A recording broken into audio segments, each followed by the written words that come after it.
Les vraies voix Sud Radio, 17h-20h, Philippe David, Cécile de Ménibus. Et on a récupéré notre petit Philippe David, qu'on est ravi de retrouver, bien entendu. Ça va, Philippe David? Bonjour à tous. Bonjour Cécile, ça va très bien. Et alors ce week-end, ça a été double dose de bonheur rugbystique sur Sud Radio. Vous avez entendu, il y a eu le 15 avec une journée de top 14 fabuleuse, un Toulouse-La Rochelle 31-31. Et en rugby à 7, un Antoine Dupont qui remporte le tournoi de Madrid en étant sensationnel. Et 8 mois après, j'ai toujours envie de dire autant de mal de l'arbitrage de Ben O'Keefe lors de France-Afrique du Sud. Et je pense que ça va durer encore longtemps. Allez Faut faire que je prenne mes cachets. Prenez une cure de désintoxication. Je peux pas dire un peu de mal? Non, vous ne pouvez pas. En attendant, on remercie Jean-Marie Bordry, bien entendu. Oui. Petit cadeau. Allez, on démarre par un cadeau. On est comme ça. Sud Radio, les amis, faites vos jeux. Vous voulez gagner 5 places. Je vous explique. 5 places pour vous, votre famille ou même pour des amis pour les Jeux Olympiques et Paralympiques de Paris 2024. Ça, 5 places, hein. C'est pas une, c'est 5. Et en plus, vous aurez la chance d'accompagner d'emmener avec vous une personne en situation de handicap visuel. Et alors là, c'est du bonheur et en plus, c'est de la solidarité. Ça, c'est super cool. C'est offert par Sud Radio et le collectif Handicap Visuel qui vous offre 5 places donc pour assister aux épreuves de para-athlétisme. 0826 300 300, ce sera le 30 août à 10h au Stade de France en plus. Un truc de malade. Donc, 5 places, un chiffre entre 0 et 10, Philippe. On va demander à Philippe Bilger un chiffre entre 0 et 10. Je dirais 6 pour une fois. Et un chiffre, tiens, Jean-Michel Fauvergue ou un chiffre Michael chacun. Sadoun. Le 5. Le chiffre 5. porte-bonheur des Parisiens. Non, le 5. Le 5 et vous avez dit le 7? Le 6. Le 6. Alors, 5e appel au standard, 6e appel au standard. Chacun remportera 5 places pour accompagner, bien entendu, une personne en situation de handicap. Et on est ravis pour ça. Allez, au sommaire de cette émission, puisqu'on démarre tout de suite à 17h30 le grand débat du jour. À seulement 3 jours des élections européennes, Emmanuel Macron prendra donc la parole ce jeudi au JT TF1 et de France 2 en direct de Caron à l'occasion des commémorations du 6 juin. Cette intervention présidentielle en pleine période électorale suscite des controverses. Vous l'imaginez, l'opposition exige que cette interview soit déduite du temps de parole attribué à la liste Renaissance, Philippe. Alors parlons vrai, est-ce que ce temps de parole à l'occasion des 80 ans du débarquement de Normandie vous choque?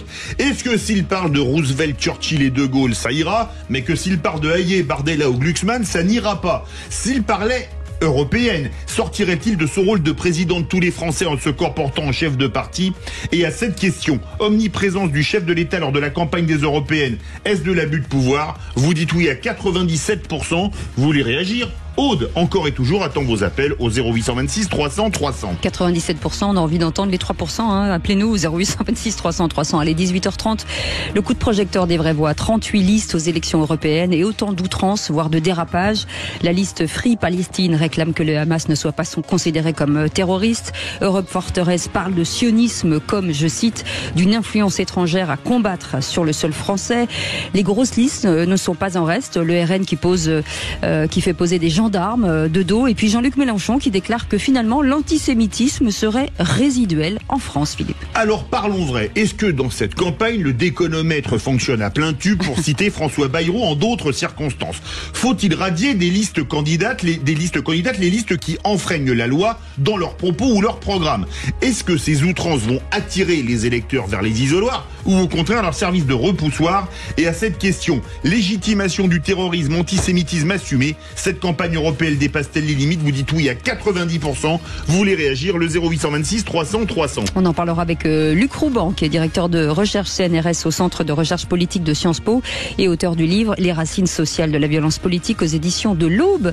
On vous souhaite la bienvenue. On est ravis de partager ce lundi avec vous. Les vraies voix Sud Radio. Et ravi de le partager avec Philippe Bilger qui est là, mon Philippe. Je suis là et ravi d'être là, mais je suis un peu inquiet parce que je vois le nombre de fiches que Jean-Michel a préparées. Il a l'intention de gagner au jeu. Il a l'intention de gagner ou de parler longtemps. Jean-Michel Fauvergue est avec nous, ancien patron du RAID. Bonsoir Cécile. Comment ça va, Jean-Michel? Bien, la dernière fois que je suis venu, vous n'étiez pas là, vous nous avez manqué. Oui. Oui. Et du coup, les fiches, je réponds à Philippe, les fiches, c'est pas du tout pour m'aider. Hein. Les fiches, ce sont des fiches qui m'ont été transmises par la DGSI sur chacun de vous. Ouais. Alors, qu'est-ce qu'on apprend? Allez-y, c'est intéressant.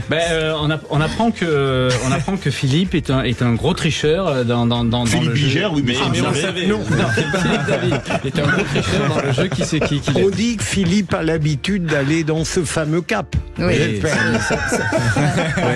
J'ai toutes les photos. Ça aussi, tout le monde le sait. Nous les diffuserons en temps et en heure, mon cher Philippe David. Ne Merci vous inquiétez beaucoup. pas, tout ira bien. Michael Sadoun est avec nous, consultant. Bonsoir, Michael. Bonsoir. Vous avez des petits dossiers sur Michael ou pas? Oui, bien sûr. Je suis intouchable, je fais très attention. Oui, mais bon. N'importe quoi. Mais tout ça est pour rire, bien entendu, quoique. Et Fleur Attendant, Cécile, non? jamais. Mais il n'y a rien sur moi, je suis une blanche colombe. Il ne se passe rien. Ah, j'ai rien. Ça, regardez. Bah donc, vous êtes comme la cathédrale d'Albi. Regardez au-dessus de ma tête, Bah, vous voyez vous- une auréole. Vous Bah, c'est êtes pas comme la grave. cathédrale d'Albi, Sainte-Cécile. Voilà, Le exact. fait de faire fantasmer, c'est pas interdit. hein. Je mais pense non, c'est que pas- Cécile, c'est comme François Mitterrand, elle a assez de poigne pour que tout le monde se taise de toute façon. Même s'il y a quelque chose, on saura pas. C'est-à-dire qu'elle a des dossiers elle-même sur tout le monde. D'accord. C'est la première fois de ma vie qu'on me compare à François Mitterrand. Ça n'a rien de physique, c'était pas physique. Non, pas d'accord. du tout. Bah, c'est logique, Vous vous êtes croyez mieux aux quand même. forces de l'esprit, vous aussi, c'est normal. Allez, vous laissez des messages sur notre répondeur 0826 300 300. Oui, bonjour Sud de Radio, c'est Adrien de Brest. Je vous appelais pour réagir à l'affaire du Rassemblement National avec l'affiche appelant les forces de l'ordre à voter. C'était pour dire que chaque militaire a un devoir de neutralité, que ce soit politique ou philosophique ou bien religieuse. Donc selon moi, c'est inacceptable d'avoir une incitation au vote pour un parti politique pour les institutions militaires. Voilà, tout simplement. Bonne journée à vous. Voilà. Il a totalement raison. On peut s'étonner. D'ailleurs, on en parlait juste avant le débat, donc c'était forcément moins intéressant que, en réalité, le RN qui devient très professionnel commet tout de même des erreurs de débutant. Quoi. Il pouvait se douter que ça allait susciter une controverse. Enfin. En fait, Jean-Michel Fauvergue. oui, il a raison, l'auditeur. Sauf que il pense à une personne propre. En fait, il ne s'agit pas d'une personne. C'est pas un gendarme qui a dit moi je vais voter pour le RN. C'est le RN qui s'est servi de l'image de la gendarmerie. C'est ça. On le voit de dos, on voit flotter. Moi je suis gendarme, je vote pour le RN. Voilà ce qu'il dit. Mais est-ce que c'est véritablement un gendarme qui le dit, etc. Donc voilà. Après C'est on presque arrive aux pire. limites de ce.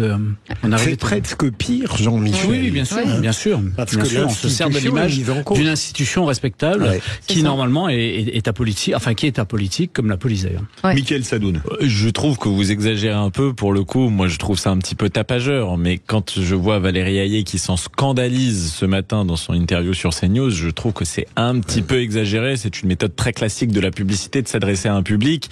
À ce compte-là, il faudrait interdire les jeunes avec Macron, il faudrait interdire les femmes avec Zemmour. Mais Ah non, j'ai c'est pas l'impression pareil. que Non, c'est pas Ça, parce c'est que pas là, pareil, c'est une Michael. institution, là. non, mais Vous qui étiez l'équilibre incarné.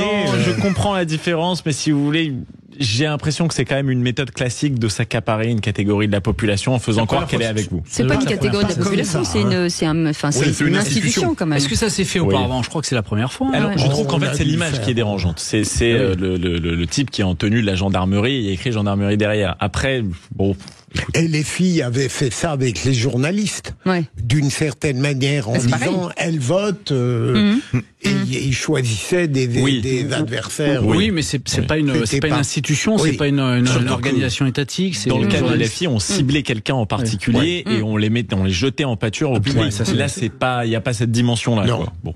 Alors qu'on aurait eu une affiche, je suis Philippe David, je vote Cécile de Manibus, bah là ok, Ah, mais on là, est d'accord. c'était tellement Ah bah là, banal bah de oui. dire que je vote pour vous que c'est comme dire que Philippe Bilger dit des choses intéressantes. C'est une banalité. C'est une banalité. C'est plus qu'un C'est un pléonasme. Ça y est, tout le monde sait bien. Ça On y est est, content, ça y c'est est, bien. c'est- Non mais c'est bien de commencer la semaine Mais comme ça. Jean-Michel Voilà. Fauvergue est génial et Michael Sadoun aussi d'ailleurs. Exactement. Allez les amis, Dans combien dans quelques instants, Félix Mathieu sera sera avec nous pour les 3 mots dans l'actu. Le réquisitoire du procureur. De quoi parle-t-on, Philippe? On va parler un tout petit peu, mais de manière badine, du sujet que vous allez traiter. Le président prend des risques en intervenant jeudi. Allez, on en parle dans un instant. Vous êtes les bienvenus. Le standard est ouvert avec notre amie Aude, qu'on embrasse. 0826 300 300. N'hésitez pas à témoigner. Vous pouvez le faire jusqu'à 19h. À tout de suite. Philippe David, Cécile de Ménibus. C'est un lundi pas comme les autres, parce qu'il n'est jamais comme les autres ce lundi, avec Philippe Bilger, avec Mickaël Sadoun et Jean-Michel Fauvergue. Philippe David est avec nous, ça va mon Philippe? En pleine forme. Très bien, très heureux d'être là. Oui, il a fait du rugby tout le week-end, donc il est content. Content, il a fait son tuk-tuk-tuk. J'ai fait un essai. Oui, j'ai fait un essai. Et alors, il s'est transformé? Absolument. Magnifique. On sent bien que nous sommes sur une radio de rugby, bien entendu. Dans un instant, les 3 mots dans l'actu, ce sera avec Félix Mathieu, mais tout de suite, c'est Philippe Bilger. Les vraies voix Sud Radio, le réquisitoire du procureur. Philippe Bilger. Et Philippe Bilger voulait requérir sur l'intervention du président jeudi. Prend-il des risques? Oui, alors si vous le permettez, et très rapidement pour respecter les désirs de Cécile que j'anticipe, Gabriel Attal vient, soi-disant de manière amicale, s'introduire, pardon pour le terme, là je ne l'ai pas fait exprès, dans la campagne de Valérie Hayé. Emmanuel Macron, pour venir à son secours, probablement intervient jeudi sur TF1 et France 2. Et je pense que là, il y a une double erreur. D'abord, le macronisme est contre-productif aujourd'hui. Deuxième élément, on offense un féminisme qui n'est pas grotesque. Il est normal de souhaiter que Valérie Hayé, très estimable, ne soit pas réduite à rien. Et troisième élément, cette manière de focaliser de manière ostentatoire sur elle en prétendant l'aider montre à quel point elle est médiocre sur le plan médiatique et technique. Est-ce qu'il prend des risques, le président de la République, en s'exprimant jeudi? Je pense pas qu'ils prennent énormément de risques. Maintenant, la problématique, c'est s'il prend des risques ou c'est pas prendre de risques. C'est pas ça la problématique. La problématique, c'est de savoir s'il intervient dans une campagne électorale ou alors s'il intervient pour défendre une idée de l'Europe et en s'appuyant, vous l'avez dit tout à l'heure, en s'appuyant sur tout l'historique de l'Europe. Et on verra ce qu'il va dire là-dessus. Je suis assez sensible au deuxième argument de Philippe. Là, effectivement, le fait que deux ténors, 2 hommes prennent la parole réduit un peu le positionnement de Valérie Hayé. Ouais, je suis assez d'accord avec ça. Mickaël Sadoun, il prend des risques? Non, je pense pas, et moi je pense au contraire que ce sera positif parce qu'il s'adresse à son électorat et je pense que son électorat, principalement boomer et CSP+, sera rassuré par la figure de Macron qu'ils adorent. Donc je pense que ça va ressouder cet électorat autour de lui parce que je suis pas sûr que Raphaël Glucksmann convainc totalement encore son électorat. Mais bon, on verra bien dimanche de toute façon. Non, le problème c'est qu'on connaît déjà la teneur du discours de Macron qui sera en gros... L'Europe a été déchirée dans le passé, donc soyez pour plus de fédéralisme, sinon vous êtes pour le retour de la guerre. Et nous avons combattu le fascisme par le passé, donc ne votez pas Jordan Bardella. On sait que c'est exactement ce qui va se passer. Je pense absolument l'inverse très rapidement, Cécile, parce que toutes les interventions d'Emmanuel Macron dans la campagne ont été contre-productives. Merci Philippe Bilger. Tout de suite, les 3 mots dans l'actu, c'est avec Félix Mathieu. Les vraies voix Sud Radio. 3 mots dans l'actu, Félix, qui sont blocage, cercueil et censure. Des agriculteurs français et espagnols bloquent les points de passage transfrontaliers dans les Pyrénées. Ils réclament notamment une énergie moins chère. 3 suspects présentés à un juge d'instruction dans l'affaire des cercueils déposés ce week-end devant la Tour Eiffel. L'un d'eux est en lien avec l'affaire des mains rouges taguées sur le mémorial de la Shoah. Et puis, ambiance houleuse à l'Assemblée cet après-midi. Assemblée qui examinait aujourd'hui 2 motions de censure, RN et LFI, contre le gouvernement. Les vraies voix Sud Radio. Ils promettent de bloquer la frontière entre la France et l'Espagne au moins jusqu'à demain matin. Les agriculteurs se mobilisent sur plusieurs points de passage dans les Pyrénées, comme ici au Val d'Aran. Bertrand Loup et Jérôme Bayle du collectif des Ultras de l'A64 au micro Sud Radio de Christine Bouillot. On travaille 10 € plus cher de l'heure que nos voisins espagnols. Et c'est pas la faute des Espagnols, c'est la faute du système. C'est pas normal qu'on paye le gasoil à 1,05 € pendant qu'ils le paient à 65 centimes le litre. Ce qu'on veut, c'est avoir les mêmes coûts de l'énergie et que l'Europe soit protégée par rapport à la concurrence extérieure de l'Europe, c'est-à-dire le Maroc et les pays tiers, les pays d'Amérique latine, qui ne respectent pas les mêmes règles sanitaires et environnementales. C'est une première historique. 2 pays transfrontaliers arrivent à s'entendre pour défendre la même cause. Les agriculteurs espagnols sont nos alliés. On leur achète la paille, ils nous achètent de la luverne. Donc nous, on fait notre commerce avec eux. Après, on ne parle pas de la grosse industrie agroalimentaire, on parle des petites exploitations qui demandent qu'à vivre de notre métier. Au Val d'Aran, Bertrand Loup et Jérôme Bail du collectif des Ultras de la 64 avec Christine Bouillot pour Sud Radio. Philippe Bilger, on a l'impression que la crise agricole est loin d'être finie. Ah oui, moi qui n'y connais pas grand-chose, tout en aimant beaucoup les agriculteurs, j'avais l'impression qu'elle était finie et elle se ravive à chaque instant. Jean-Michel Fauvergue, vous qui êtes Pyrénéen, ces blocages dans les Pyrénées, ça doit vous marquer. Oui, alors ça me marque, mais je rajoute que effectivement la crise n'est pas terminée et que il y aura d'autres thèmes parce que les thèmes sont divulgués au fur et à mesure et je suis content d'apprendre que les paysans espagnols, les paysans français sont dans la main. Je me rappelle des moments où les paysans français déversaient les camions espagnols sur la voie publique. Deuxième mot, ces cercueils déposés devant la Tour Eiffel. L'un des interpellés a eu un lien avec l'affaire des mains rouges taguées sur le mémorial de la Shoah. Oui, les 3 hommes soupçonnés d'avoir déposé ces cercueils samedi matin ont été présentés à un juge d'instruction en vue d'une mise en examen. Des cercueils sur lesquels on pouvait lire « soldats français morts en Ukraine » et qui étaient en fait remplis de plâtre. Or, l'un de ces mises en cause a eu un lien donc avec l'affaire d'ingérence étrangère des mains rouges taguées sur le mémorial de la Shoah, de sources policières. Une affaire sur laquelle d'ailleurs le ministre des Affaires étrangères, Stéphane Séjourné, s'était exprimé il y a 2-3 semaines lors d'une conférence de presse conjointe avec son homologue allemand.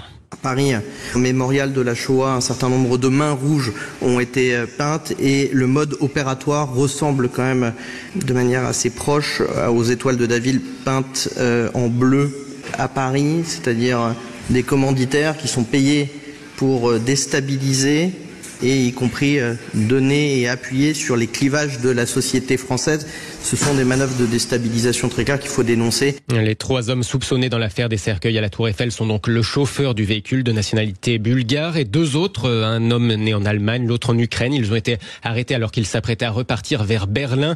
Pour rappel, dans l'affaire des étoiles de David, en octobre, un couple de Moldaves avait été interpellé. Les autorités françaises avaient alors imputé l'affaire au service de sécurité russe, le FSB. Mickaël Sadoun, une affaire de manip? Oui, moi ça y ressemble fortement et je me souviens qu'au moment où les Magen David avaient été tagués dans Paris, j'avais dit à plusieurs personnes que je connaissais, attendons de voir les conclusions de l'enquête avant d'en tirer des conclusions. C'était d'autant plus sensible que j'avais un cousin qui avait une Magen David taguée juste devant chez lui dans l'immeuble où il habitait. Mais moi je pense que la seule chose qu'il y a à dire c'est attention dans le traitement médiatique de ces affaires parce que parfois les conclusions peuvent se révéler étonnantes.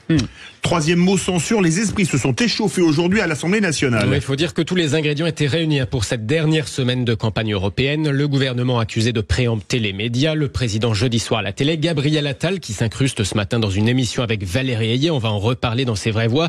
Alors au Palais Bourbon, le Premier ministre Gabriel Attal s'est montré agacé tout à l'heure, renvoyant dos à dos les différentes oppositions suite aux critiques liées à la dégradation de la note de l'économie française. Ce n'est pas tant le gouvernement que vous tentez de faire chuter, c'est le Parlement. Chaos démocratique, car vous ne cachez même plus votre communauté d'intérêts au service de l'instabilité. Il est désormais banal de voir la NUPES utiliser l'extrême droite comme une béquille pour bloquer le Parlement. Une alliance NUPES-RN assumée. Vous avez une nouvelle référence économique commune, Standard & Poor's. Standard & Poor's que vous avez pourtant conspué pendant des années. Ce qui nous amène tout naturellement au rolling IFOP fiducial pour Sud Radio, LCI et Le Figaro, le rolling de ces européennes avec une relative stabilité. En tout cas, dans le trio de tête, on a toujours le RN de Jordan Bardella à 33,5 en tête. Puis en deuxième, Valérie Ayé, 15,5, suivi du PS, Place Publique de Raphaël Glucksmann à 14%. Tous les résultats sont à retrouver sur sudradio.fr. Le rolling y est mis à jour quotidiennement à 17h. Merci beaucoup Félix Mathieu. Vous restez avec nous dans un instant, le grand débat du jour.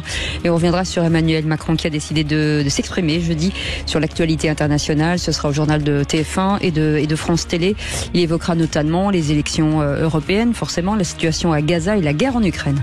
Alors parlons vrai, est-ce que ce temps de parole à l'occasion des 80 ans du débarquement et à 3 jours du scrutin vous choque?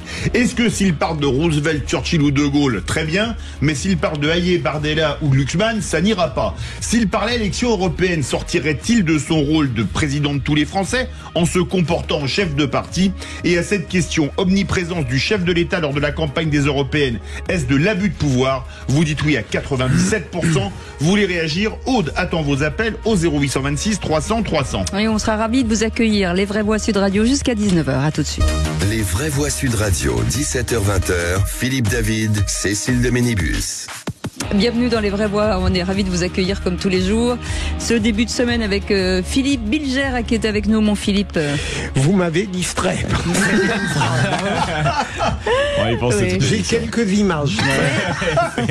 C'est pas... Michael Sadoun, consultant, est avec nous. Merci d'être là, Michael. Jean-Michel Fauvergue est avec nous aussi. Et vous au 0826 300 300. Tout de suite. Est-ce que le président Macron abuse de sa position? On en parle tout de suite. Les Vraies Voix Sud Radio, le grand débat du jour. L'Europe aussi est une idée. C'est une fierté d'avoir été investi au nom de la majorité présidentielle et qui ne voudrait pas faire campagne avec le président de la République dont l'engagement européen est connu. Vous et vos alliés avez fait de l'Europe l'arrière-cour de Washington, la proie de Pékin, le paillasson d'Erdogan et l'hôtel de l'Afrique. J'aimerais que le président de la République fasse, ainsi qu'il s'y est d'ailleurs engagé, ce dialogue exigeant sur la question des droits humains. Je vois bien la dynamique des eurosceptiques en France, mais partout en Europe. Et à 3 jours des élections européennes, Emmanuel Macron s'exprimera donc ce jeudi au JTTF1 de France 2 en direct de Caen, en marge des commémorations du 6 juin. Cette nouvelle intervention présidentielle en pleine campagne fait débat, à tel point que l'opposition réclame que cette interview soit décomptée du temps de parole de la liste Renaissance. Alors parlons vrai, est-ce que cette prise de parole du chef de l'État à l'occasion des 80 ans du débarquement de Normandie vous choque? Est-ce que s'il parle de Roosevelt, Churchill et De Gaulle, très bien, mais s'il parle de Bardella, Hayé et Glucksmann, ça n'ira pas? Est-ce que s'il parlait des élections européennes, il sortirait de son rôle de président de tous les Français pour se comporter en chef de parti? Et à cette question, omniprésence du chef de l'État lors de la campagne des européennes, est-ce de l'abus de pouvoir? Vous dites oui avec un score brejnevien de 97%. Vous voulez réagir? Aude, qui n'est pas brejnevienne, attend vos appels au 0826 300 300. Philippe Bilger, forcément, on se demande si ces incursions effectivement dans la campagne présidentielle ne commencent pas à suffire un petit peu.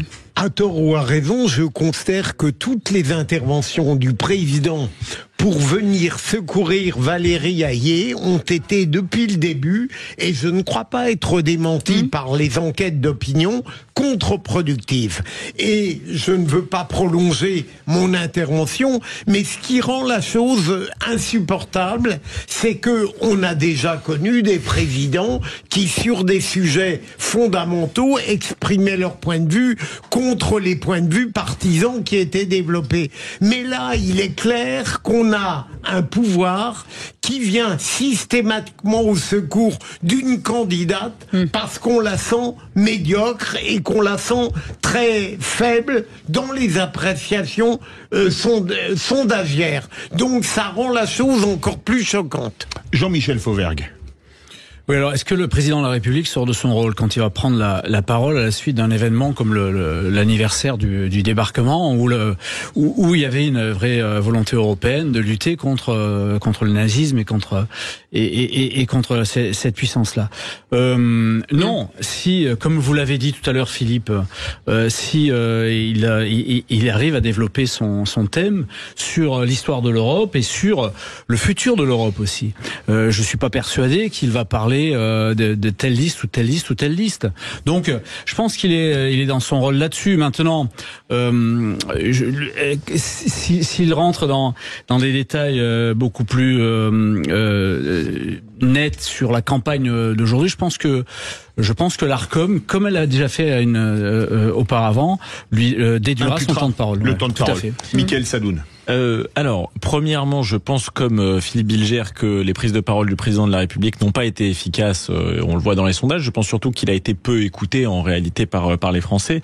La deuxième chose, c'est que je pense qu'il y a évidemment une confusion entre son rôle de président de la République, qui doit rester en surplomb de la vie politique, et son rôle, je dirais, partisan dans la campagne. Surtout que tout ça se fait de manière un peu vicieuse, et je trouve que ça ne le glorifie pas tellement, et ça fait sortir une dimension assez petite en fait du personnage. Et la troisième chose, c'est qu'il y a une utilisation, une réquisition des médias nationaux qui n'étaient pas nécessaires et qui franchement flirtent avec la République bananière. Je veux dire, il n'est pas normal que le président de la République réquisitionne 2 grands médias nationaux pour faire son interview et sa campagne à 3 jours d'élections très importantes, et il n'est pas normal non plus que le Premier ministre s'invite dans les locaux d'une grande radio, mais je crois que vous allez nous en parler plus tard. Ouais. Mais la question que l'on se pose, du fait que Valérie Ayé soit une femme, que ce soit 2 hommes qui viennent systématiquement à son secours, on voit les femmes de la classe politique qui se mettent à hurler en disant finalement vous écrasez une femme. Elles ont raison. Je trouve que moi, vous savez, ma chère Cécile, mon cher Philippe, que je ne suis pas d'un féminisme délirant. Mais tout de même, je comprends la réaction de ces femmes, la manière dont Valérie Ayé est traitée reflète une forme de condescendance virile en disant elle est vraiment trop médiocre, il faut l'aider. Et c'est mettre l'accent précisément sur ses faiblesses médiatiques et techniques que de la traiter de cette manière. Je trouve que c'est offensant. Mais est-ce que ça a un rapport avec le fait que ce soit une femme? Est-ce que oui, vous trouvez? Non.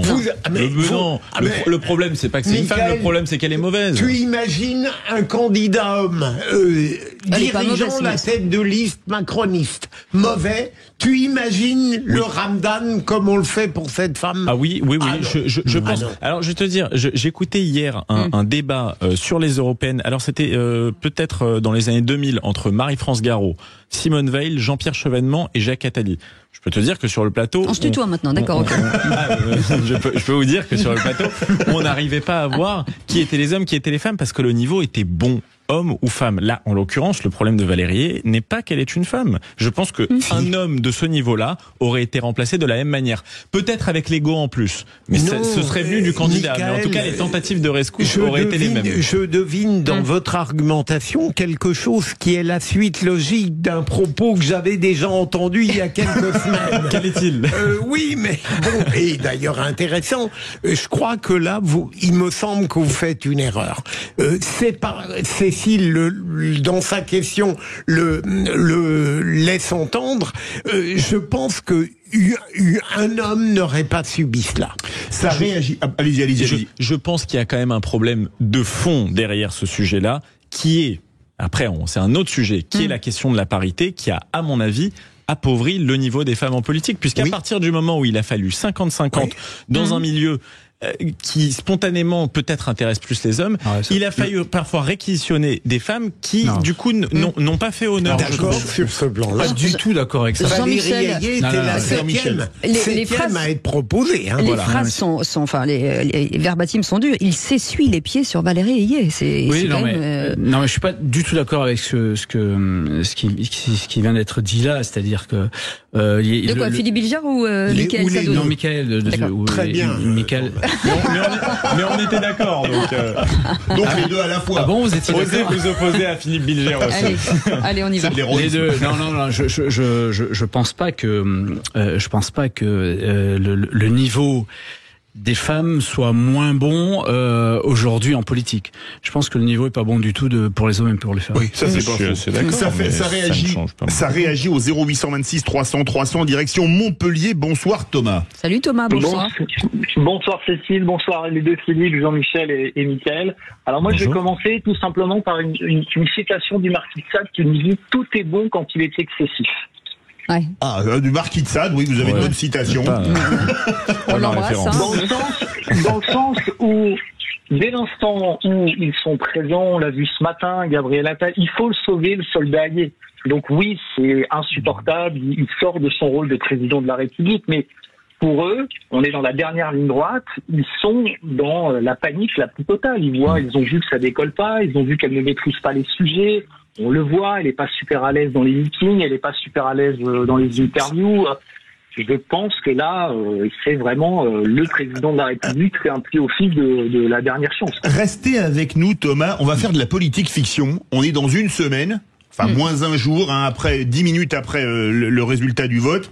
Et par exemple, la liste Glucksmann est devant la liste Hayé. Est-ce que ça implique un remaniement gouvernemental, une démission du Premier ministre? Qu'est-ce que ça pourrait impliquer, Philippe Bilger? D'abord, mon cher Philippe... Parce que je vous coupe, en 84, la défaite grave des socialistes avait coûté sa place à Pierre Mauroy. Oui, je sais que vous avez beaucoup de mémoire. Mon cher Philippe, n'oubliez pas une chose, c'est que le président de la République n'aime absolument pas agir sous la pression des événements.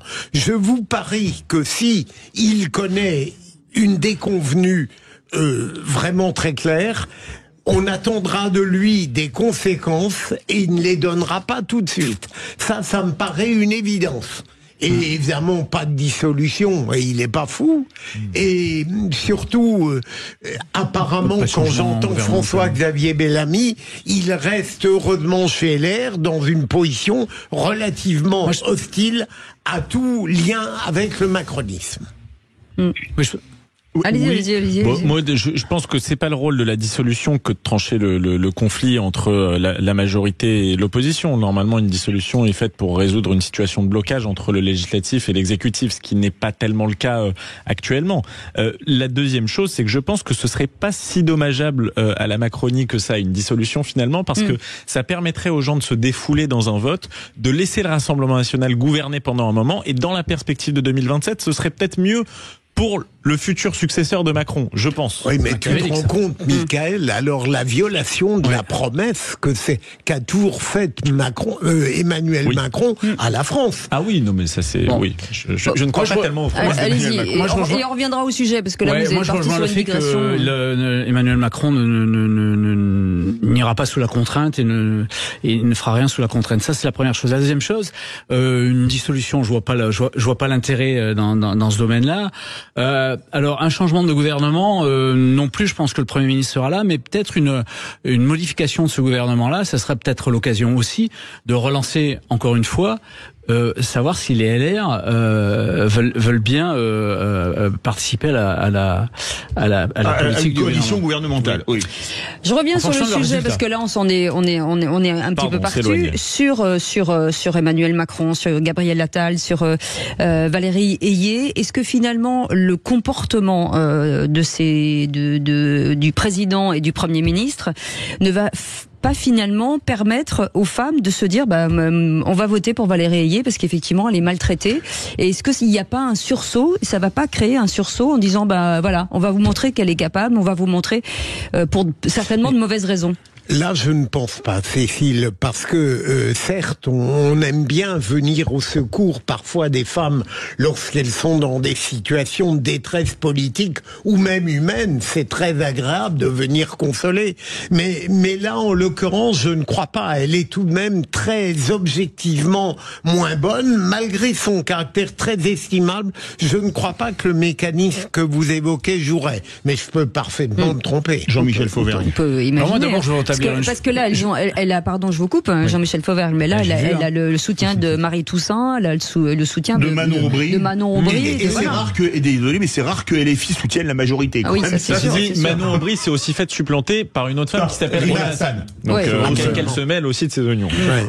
Oui, je voudrais juste dire quand même que Valérie Hayé est quand même une spécialiste. Elle était députée européenne, elle connaît son domaine. La seule problématique qu'elle a, c'est que ça manque de charisme, ça manque d'emportement, d'incarnation de cette campagne-là. Et voilà pourquoi on a les ténors, j'allais dire du barreau, les ténors du gouvernement qui viennent du gouvernement du chef d'État. Et pour vous, ça vous semble normal? Non, du tout. Je le soulignais tout à l'heure. Je me suis rendu aux arguments de Philippe Bilger, qui vous êtes donc revenu à la raison. elle a raison, un des arguments qui disait que effectivement c'est inconcevable de supplanter une femme comme ça et de l'empêcher de parler, quoi, en réalité. Oui, mais moi je suis assez d'accord avec Cécile. Je pense que cette position de victime peut la rendre presque sympathique aux yeux des Français qui sont encore habités d'une certaine forme de charité chrétienne. Et j'ai envie de dire que c'est applicable aux hommes comme aux femmes, parce que Jacques Chirac, je crois, en 95, a aussi profité de ça. Elle n'est pas antipathique, mais parfois elle peut se montrer agressive en débat, ce qui est rare pour les candidats politiques. Juste une question, dites-moi, qui se souvient de la tête de liste d'En Marche il y a 5 ans, Nathalie Loiseau. Oui. Mais personne s'en souvient, en fait. Non, mais elle avait pas du tout incarné, mais elle s'en était très bien tirée, parce que elle avait été soutenue par le président. Macron était très impopulaire et elle avait perdu, je crois, 0,9% de Bardella. Donc c'est une toute petite défaite. Vous pourriez imaginer ça?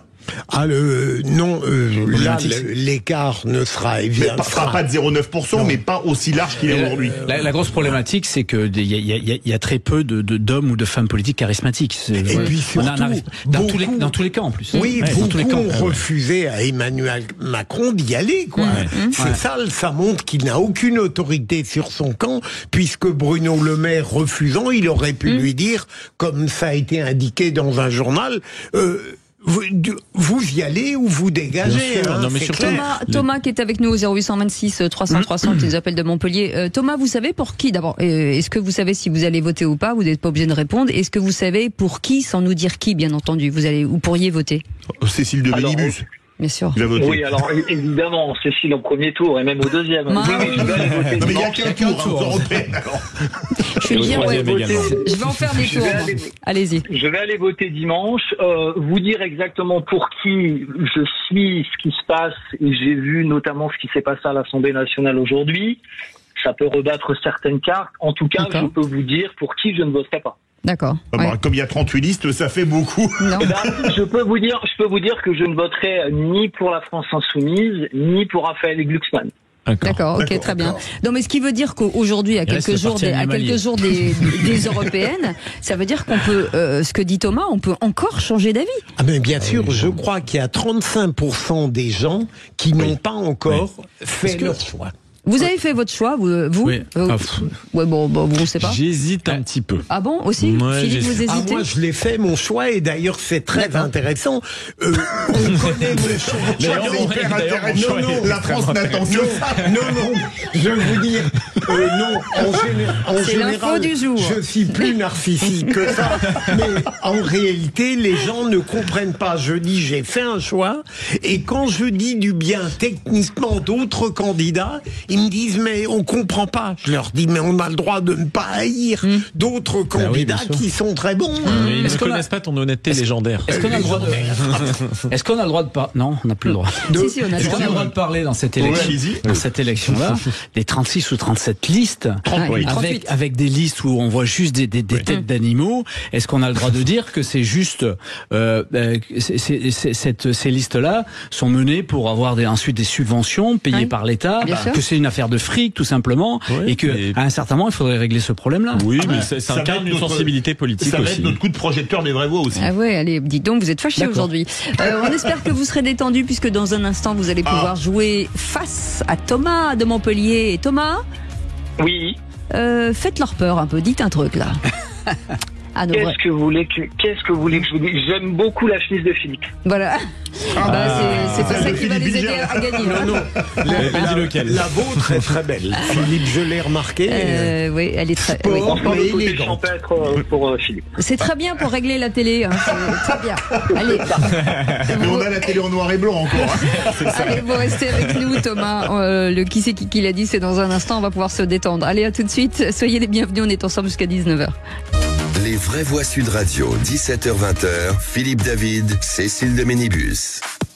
Quand on pense qu'on a encore au moins une heure avec Philippe Bilger, avec Michael Sadoun et avec Jean-Michel Fauvergue, ça va pas être facile, hein, je vous le dis tout de suite. Je suis étonné, ma chère Cécile, bizarrement, on s'aime bien. Eh ben oui, c'est ça qui est bizarre. Pourquoi bizarrement? Et bizarrement, parce que moi, en général, j'ai pas une dilection pour l'humanité.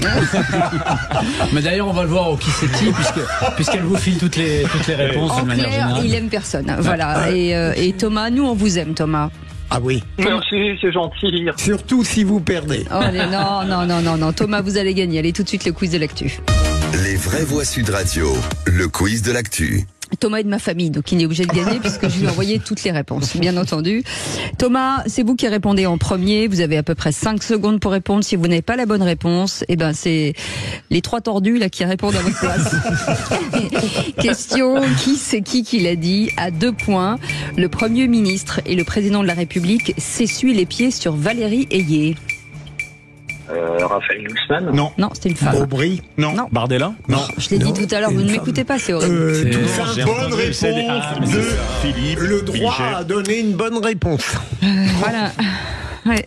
Qui c'est qui l'a dit à 2 points? Tour de chauffe. Thomas. Personne ne veut rayer de la carte Israël et le Hamas ne représente pas toute la Palestine. Jordan Bardella. Non. C'est de l'autre côté. Manon Aubry. Bonne réponse de Michael Sadoun. Manon Aubry, ça fait 2 points. Non mais ils ont donné tout ce qu'ils pouvaient, Thomas, vous inquiétez pas. Ils ont plus de réserve de voix. Voilà, c'est ça. Question, qui c'est qui l'a dit à 2 points. Si on a une Europe bloquée à partir du 9 juin prochain, cela va être très difficile de faire progresser les choses pour les Français. J'hésite entre Bellamy et Bardella. Ni l'un ni l'autre. Ni l'un ni l'autre. Séjourné ou... Non. Clément Beaune, c'est le Premier ministre. Bonne réponse, le Premier ministre Gabriel Attal. Monsieur le Premier ministre. Oh, pardon. J'ai dit. Ça fait donc 2 points pour Jean-Michel Fauvergue. Mais qu'est-ce qui se passe, Jean-Michel? Je sais pas. Je sais pas. C'est Contre l'antidopage. Qui c'est qui l'a dit à 3 points sur l'affiche de campagne du RN appelant les gendarmes à voter pour Jordan Bardella? Ce sont des méthodes de voyous. Thomas.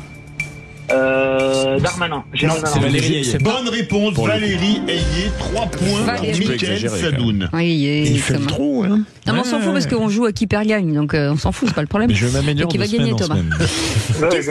Ben, bien sûr. Allez, Thomas, écoutez, 3 points. Qui c'est qui l'a dit? Le gouvernement, quand il fait face à un déficit, il s'attaque aux chômeurs et aux plus faibles. C'est ça la Macronie. Manon Aubry. Non. C'est communiste. Non. C'est pas Fabien. De Fontaine. Léon de Fontaine. Non. C'est socialiste plutôt. Aubry. Bonne réponse, Raphaël Glucksmann. Non, Michael Sadoun a été un poil plus rapide. Thomas, vous aviez dit qui? Il l'a dit, mais après, il a dit Raphaël Je l'ai Glucksmann. dit après, Michael. Il l'a dit après Michael. Il est honnête, contrairement à vous, Philippe Bilger. Je partagerai tous mes points avec vous. Ouais. Vous êtes d'une générosité. On est une équipe. Comme ce sera virtuel. En fait, on est en train de gagner là. Thomas mériterait d'être là et vous d'être ailleurs. Je vous le dis Thomas, tout de suite. qui c'est qui l'a dit à 1 point? J'ai sauvé l'économie française. Bruno Le Maire. Bonne réponse de Thomas. Yes, Non, mais Thomas. ça, c'était quand même la vanne. Ça, c'était quand même la belle blague de la semaine. Et normalement, ça mérite 5 points, ça. Ouais, ça mérite. Vous êtes généreux. Ouais, moi, je suis exactement. comme ça. Allez, c'est 2 points. Ou qui c'est qui l'a dit? Pendant 5 ans, les macronistes ont fait de la politique de la gauche et les élus RN la politique de la chaise vide. Manon Aubry. Ciotti. Non. C'est pas Marion? Non. Maréchal? Non. Retailleau. Mal Toussaint. Non. Non, c'est un homme. Un homme? Retailleau. C'était ce matin dans une matinale. Dans une matinale, c'est pas Bellamy? Bonne réponse de Philippe Merci, Bilger. Cécile. Ah, mais il y a que les Qui candidats. engrange 2 points. François-Xavier Bellamy. Qui c'est Il a qui été l'a dit? excellent. Thomas à 3 points. Mélenchon est le plus grand agent électoral de Marine Le Pen. Il est tellement excessif et montre tellement son antisémitisme qu'à côté de lui, elle passe pour quelqu'un d'apaisé. Thomas. Ça pourrait être du Glucksmann dans le texte. Non. Non, je l'ai vu hier. Non, c'est un du ministre. ministre. C'est du ministre. Oui, c'est Darmanin. Non. Non. Dupond-Moretti. Bonne réponse de voilà. Thomas et Éric Dupond-Moretti. Ouais. Et Thomas engrange 3 points de plus. Bravo. Ouais, ils sont bons les Thomas. C'est la dernière. Écoutez bien. 2 points. Sauf avec moi. Qui c'est qui l'a dit? Je n'ai pas la culture du parti unique. Thomas. C'est une femme. Oui, ça y est, je l'ai. Là, je pense à Toussaint. Là, Marion Maréchal. Bonne réponse. J'ai dit Marion Maréchal. C'est pas Philippe Bilger qui a dit en premier? Si. Je pensais que vous aviez dit Marion. Mon honnêteté légendaire me pousse à dire que j'ai dit Marine Le Pen. Mon honnêteté légendaire. Non mais les gars.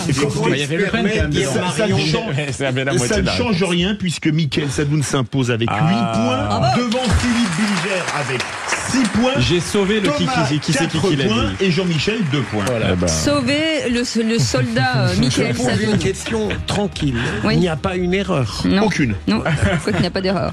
Cher Thomas, on vous fait plein de bisous. Merci beaucoup de nous avoir appelés de Montpellier. Merci d'avoir joué avec nous. On est ravis de vous avoir accueillis. On vous embrasse, des bisous. Dans 10 minutes, le tour de table de l'actu des vraies voix, c'est quoi chez Philippe Bilger? Mélenchon se trompe sur l'antisémitisme. Jean-Michel Fauvergue. Alors moi, les sénateurs ont relancé le concept de fiscalité comportementale en visant l'augmentation du tabac. C'est le teasing le plus long du monde. Mickaël Sadoun. Marre de l'engagement des jeunes sur les réseaux sociaux. Ouais, et en fait, quand il devra parler, il dira 2 mots. Allez, à tout de suite. Bienvenue avec Philippe David. On vous attend jusqu'à 19h. Comme chaque jour, c'est un plaisir de vous retrouver. On vous remercie parce que vous nous laissez beaucoup de messages sur le répondeur, beaucoup de mots qui nous touchent énormément avec Philippe David. Vous écoutez de souvent et puis vous aimez les vraies voix, ce qui nous paraît étonnant. Hein. Parce que les vraies voix, nous on les aime pas beaucoup, mais voilà, on est obligé. Des mots doux à votre égard. Oui. À mon égard, non, pas forcément. Si. Pas forcément. Les gens disent oui, Philippe David est beau, physiquement il est attirant. Enfin voilà. C'est pour ça qu'on a les meilleurs auditeurs. Mais ce sont des hommes. Non, Philippe Bilger est un phare de la pensée universelle. Des hommes, mais il est moderne. Il est très moderne. Allez, en tout cas, on est ravis de vous retrouver. Philippe Bilger est avec nous, Mickaël Sadoun et Jean-Michel Fauvergue vous appellent au 0826 300 300. Dans un instant, vous avez la parole, Félix Mathieu. Avec une tendance inquiétante, de plus en plus d'accidents domestiques liés aux enfants en bas âge qui ingèrent la drogue que leurs parents ont laissé traîner à la maison. Allez, Philippe David. On a oublié si vous me permettez, on peut accueillir Salia Marakia qui est accompagnée de son invité, Gabriel Attal, Premier ministre, qui a tenu à venir sur la scène de l'auditorium de la Maison de la Radio. Monsieur le Premier ministre. Salut Gabriel. Bonjour, je suis désolé, je fais irruption sur la scène. Monsieur le Premier ministre. J'étais en interview juste au-dessus à l'instant. C'est complètement imprévu. C'était très important pour moi de venir vous dire un petit mot, venir encourager Valérie. Comme d'habitude, je vais remettre le clocher au milieu du village. Mansplaining, voilà un mot que j'ai appris il y a quelque temps, mot qui, je cite, caractérise l'attitude paternaliste qu'ont certains hommes à l'égard des femmes persuadés d'être plus éclairés qu'eux, sur un sujet donné qu'elles connaissent déjà, voire mieux qu'eux. Et le moins qu'on puisse dire est qu'on a assisté ce matin sur le plateau de France Info à une démonstration de mansplaining absolument incroyable que vous venez d'entendre. Invité de la station, Valérie Hayé, tête de liste Renaissance aux Européennes, a vu débarquer Gabriel Attal, qui sortait d'un autre plateau de la même station où il venait d'être interviewé prendre sa place. Et que croyez-vous qu'il arriva? Le Premier ministre a pris la parole à la place de sa tête de liste alors que cette émission accueillait 12 candidats, 10 têtes de liste, un second et un troisième. Un comportement qui a fait hurler, et à juste titre, les concurrents. François-Xavier Bellamy a parlé de mépris. Marie Toussaint a déclaré que le Premier ministre a le droit de la soutenir, mais c'est une chose de la soutenir et c'est une chose de l'invisibiliser. Tandis que Manon Bry a parlé de mansplaining. Bref, je me demande comment on peut faire subir autant d'humiliation à une femme, Valérie Hayé étant remplacée il y a quelques jours déjà par Gabriel Attal pour un débat face à Jordan Bardella et étant substituée par Emmanuel Macron jeudi prochain depuis Caen où il rejouera le remake français de Il faut sauver le soldat Ryan, devenu pour l'occasion Il faut sauver le soldat Hayé. Décidément, les choses ont bien peu évolué depuis la campagne de 2007 quand Laurent Fabius disait de Ségolène Royal lors de la primaire socialiste, mais qui va garder les enfants? Emmanuel Macron se félicitait il y a quelque temps d'avoir remporté la présidentielle avec des amateurs, mais manifestement, quand les amateurs ne sont pas au niveau, on s'empresse de les remplacer par des professionnels. Ce beau coup de gueule de Philippe David. Il est très bien. Vous avez dénoncé le paternalisme des hommes à l'égard des femmes, et je conçois encore une fois que les vraies voix sont une société idéale. c'est Cécile qui est paternaliste à notre égard. C'est vrai, vous avez raison. Allez, tout de suite, vous avez la parole avec Félix Mathieu, avec une incidence grave sur la santé des enfants de moins de 6 ans, Félix Mathieu. Oui, un accident domestique qui arrive de plus en plus souvent. Des enfants de moins de 6 ans se retrouvent hospitalisés après avoir ingéré par accident de la drogue que leurs parents ont laissé traîner à la maison. Des cas en forte hausse ces dernières années et l'Agence nationale de sécurité sanitaire a pu le quantifier ces dernières années concernant le cannabis. Environ 280 hospitalisations pour cette raison par an en moyenne et des admissions d'enfants en réanimation qui ont doublé pour cette raison sur environ une décennie. Pour en parler, nous sommes avec l'adjointe à la directrice des alertes et des vigilances sanitaires, coordinatrice de la toxicovigilance à l'ANSES. Bonsoir Sandra Sinotelier. Bonjour. Merci d'être avec nous dans Les Vraies Voix sur Sud Radio. Comment ça s'explique? Est-ce que c'est parce qu'il y a aussi de plus en plus d'adultes tout simplement qui en consomment du cannabis? Effectivement, une des raisons, c'est qu'il y a de plus en plus de consommateurs, donc potentiellement il y a de plus en plus d'enfants intoxiqués à la maison, puisque c'est le plus souvent des intoxications qui se produisent à la maison, dans la voiture. Donc nous, l'étude qu'on a faite, c'est une étude donc de l'ANSES avec Santé publique France et les centres antipoison, et on a regardé toutes les données d'intoxication de 2014 à 2020 et à la fois les plus graves et les plus bénignes. Et un peu à notre surprise, on a vu que les intoxications par du cannabis chez les jeunes enfants, y compris chez les tout petits, moins de 2 ans, moins d'1 an, étaient à la fois de plus en plus fréquentes et de plus en plus graves, puisque dans les données des centres antipoison, ces intoxications par du cannabis, c'est la 3e cause d'intoxication accidentelle grave après les intoxications par des médicaments et celles par des produits de nettoyage.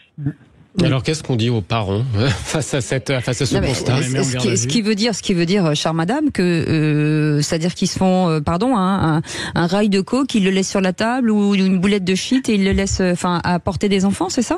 Alors nous, on a regardé les données du cannabis, donc on s'est pas occupé de la cocaïne. En fait, l'information, elle n'est pas toujours disponible. Aussi, il faut bien prendre le temps d'interroger les parents ou l'entourage, et surtout, il faut éventuellement déculpabiliser l'entourage, puisque ce qui compte, c'est de prendre en charge l'enfant, et que la consommation de cannabis peut amener à des intoxications très graves. Ça donne des troubles neurologiques, une somnolence, des troubles de la vigilance, voire des convulsions, voire le coma, voire le décès. Donc, ce qu'il faut en fait dire, c'est qu'il ne faut pas banaliser la consommation de cannabis par les parents ou par l'entourage, les amis, les connaissances. Et il faut surtout informer en fait les parents sur les risques graves qu'encourt l'enfant s'il est exposé à de l'ingestion de boulettes de shit, de résine, qui peuvent être laissées sur le coin de la table parce que le parent n'a pas spécialement pensé au risque en fait que courait l'enfant si il ingérait la boulette. Il n'y a jamais de conséquences judiciaires. Alors, on s'occupe pas de ça, nous, des conséquences judiciaires, mais il y a un signalement quand même. J'imagine qu'il y a un signalement. Il peut y avoir un signalement. Ouais, c'est ça. Mais c'est quand même hallucinant. Il y a pas de. Alors, est-ce qu'il y a suffisamment pour avoir des overdoses chez certains enfants? Alors ça peut être, oui, des cas très graves, jusqu'à donc des cas les plus graves, donc puisqu'on a vu, comme vous le rappeliez, que donc le pourcentage d'admission en réanimation, donc ça veut dire après une insuffisance respiratoire, donc avoir besoin d'oxygène, donc le pourcentage d'admission en réanimation suite à un recours aux urgences, dans cette étude, pour intoxication par du cannabis, il a doublé.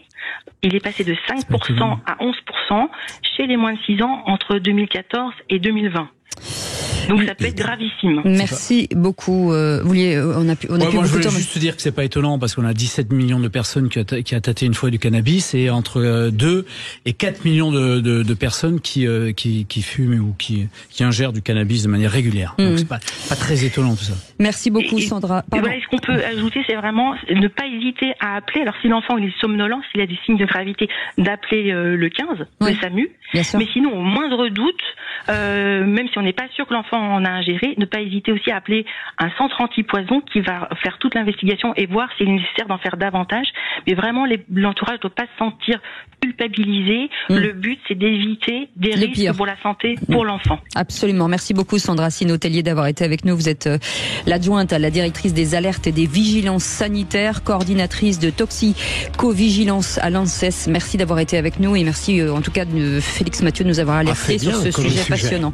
Bien entendu, qui fait peur, mais en tout cas, c'est bien d'en avoir parlé. Dans un instant, le tour de table de l'actu des Vrais-Voix. Est-ce qu'on peut avoir un teasing court, Jean-Michel Fauvergue? Ouais, la fiscalité comportementale en matière de santé.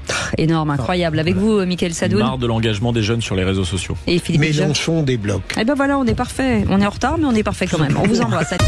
Les Vraies Voix Sud Radio, 17h-20h, Philippe David, Cécile de Ménibus. On est ensemble jusqu'à 19h avec Philippe Bilger, avec Jean-Michel Fauvergue et Mickaël Sadoun et vous, bien entendu, puisque ce numéro de téléphone vous permet de débattre avec eux et de rebondir sur ce qu'ils disent. Aude est derrière le coup de fil 0826 300 300 et la question de se dire de quoi veulent parler vraiment de ces vraies voix du jour. Et ben c'est maintenant. Oh, dites, je vais envoyer les actualités. Vous venez les voir dans la cabine? Je vais vous raconter une histoire pas banale. Et vous me racontez pas votre petite journée? On a assez perdu de temps comme ça. Le tour de table. De l'actualité. Et Philippe Bilger, vous dites que sur l'antisémitisme, Jean-Luc Mélenchon débloque. Oui, parce que c'est un peu vulgaire, évidemment, mais on ne peut penser qu'à ça. Tout de même, lorsqu'il vient dire que l'antisémitisme en France, dans un billet sur son blog, est résiduel. D'abord, qu'est-ce que veut dire résiduel? Et ensuite, on sent bien derrière l'usage de cet adjectif une provocation, parce qu'on peut tout dire au sujet de l'antisémitisme en France, sauf que il n'est pas préoccupant. Depuis le 7 octobre, il augmente. Et avant le 7 octobre, il était déjà très impressionnant, au point d'ailleurs qu'on peut penser que la politique qui vise à le combattre est totalement inefficace, parce que les écrits et les propos antisémites continuent avant et après le 7 octobre. Mickaël Sadoun. Moi, ça m'a rappelé le propos de Jean-Michel Apathy qui, il y a un an, sur le plateau de Quelle Époque, disait l'antisémitisme, ça n'existe plus. Il a quand même dit ça, le grand militant antiraciste Jean-Michel Apathy. Il n'a d'ailleurs pas été arrêté ni par Léa Salamé, ni par Christophe de Chavannes. Il a fallu que ce soit Sonia Mabrouk qui lui dise, quand même, ça représente la moitié des actes antireligieux en France. Donc, il y a évidemment la croyance à gauche et je dirais même la volonté que l'antisémitisme soit quelque chose qui est disparu de la société. Georges Bensoussan dit quelque chose de très intéressant d'ailleurs. Il dit que la gauche a presque besoin de se débarrasser de la culpabilité de la Shoah en nazifiant le juif, en le présentant comme un dominant et non plus comme un dominé. Absolument. Et je pense qu'il y a quelque chose qui relève de ça dans ce raisonnement. Et je me demande sur quoi Jean-Luc Mélenchon s'appuie pour tisser ces raisonnements, puisque à part les chiffres officiels qui nous montrent au contraire que l'antisémitisme est en hausse, au contraire des actes musulmans qui, bien heureusement, n'ont pas beaucoup augmenté ou n'ont pas augmenté, ce qui montre que son propos sur l'islamophobie d'État ou l'islamophobie française est une absurdité, je vois pas sur quoi il se base en fait pour tenir ses propos, à part sur un électoralisme vicieux. Jean-Michel Fauvergue. Oui, tous les chiffres montrent, les chiffres officiels montrent que effectivement l'antisémitisme a augmenté et de façon largement préoccupante, et qu'une partie de cette augmentation, je pense, est due à l'extrême gauche et aux affidés de l'extrême gauche. Et Jean-Michel Fauvergue, puisque vous avez le dernier mot, un concept osé de fiscalité comportementale avancé par les sénateurs en matière de lutte contre le tabagisme. Ouais.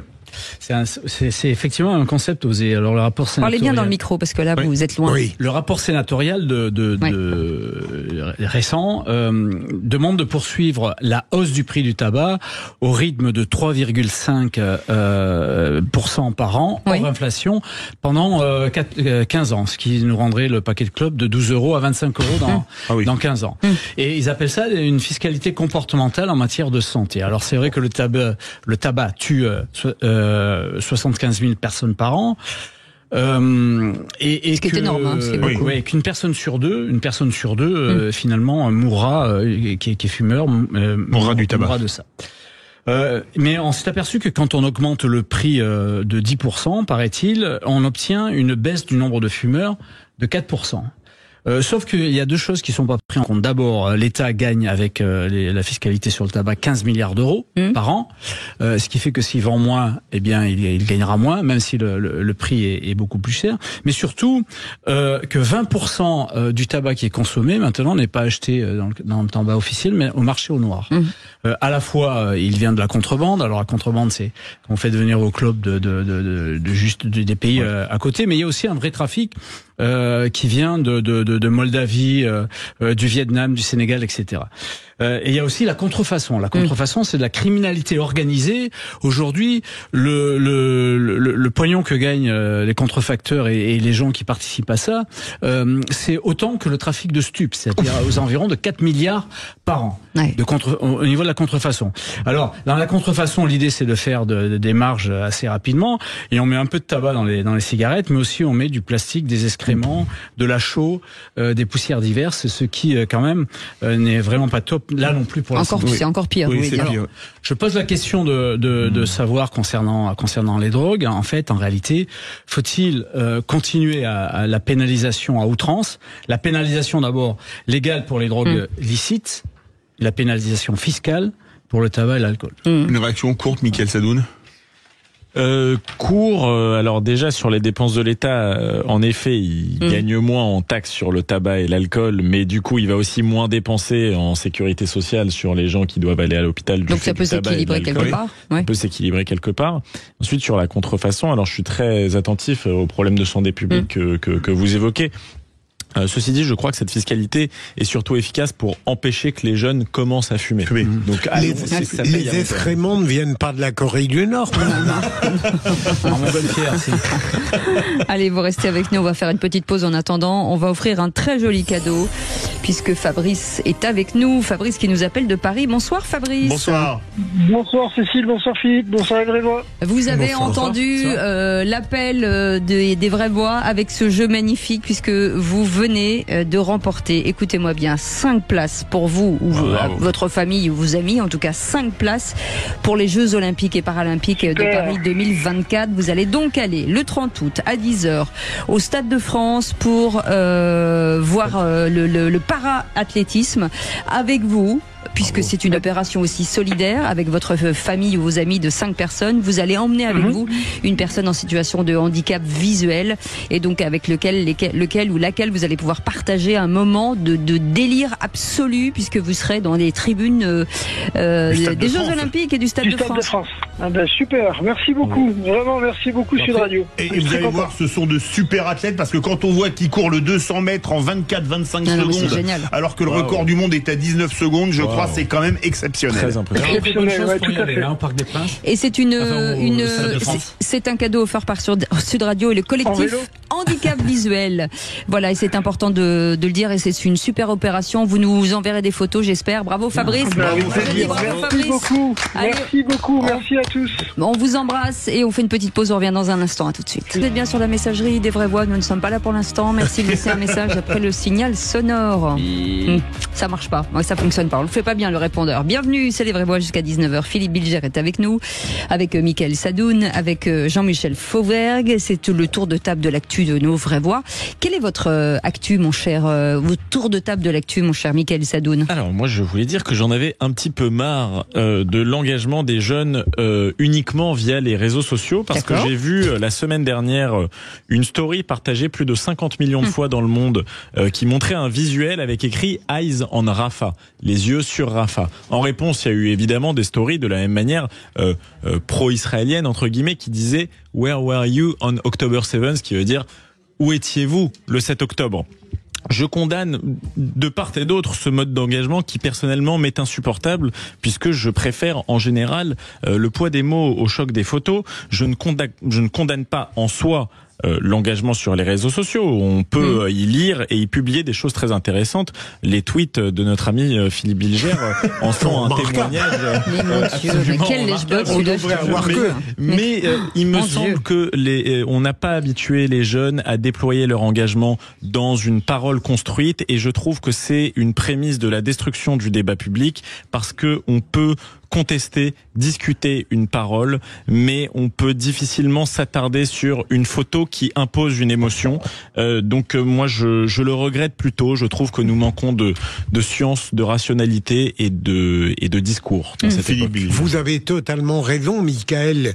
Ce procédé de communication et de dénonciation n'aurait du sens que s'il était le prélude à d'autres argumentations. Bien sûr, on peut le concevoir. Bien sûr. Jean-Michel Fauvergue. Oui, je suis assez d'accord avec ça. On conteste aujourd'hui par onomatopée ou par photo sur les réseaux sociaux. Il y a aussi une autre chose qui, moi, me semble important, c'est qu'on conteste les sachants. C'est-à-dire que sur les réseaux sociaux, on est plus sachant que par exemple le Toubib qui a fait 13 ans d'études, etc. Et on se donne le droit de contester ce que disent les spécialistes. Et ça, c'est une vraie. Vous avez subi beaucoup d'humiliation, donc.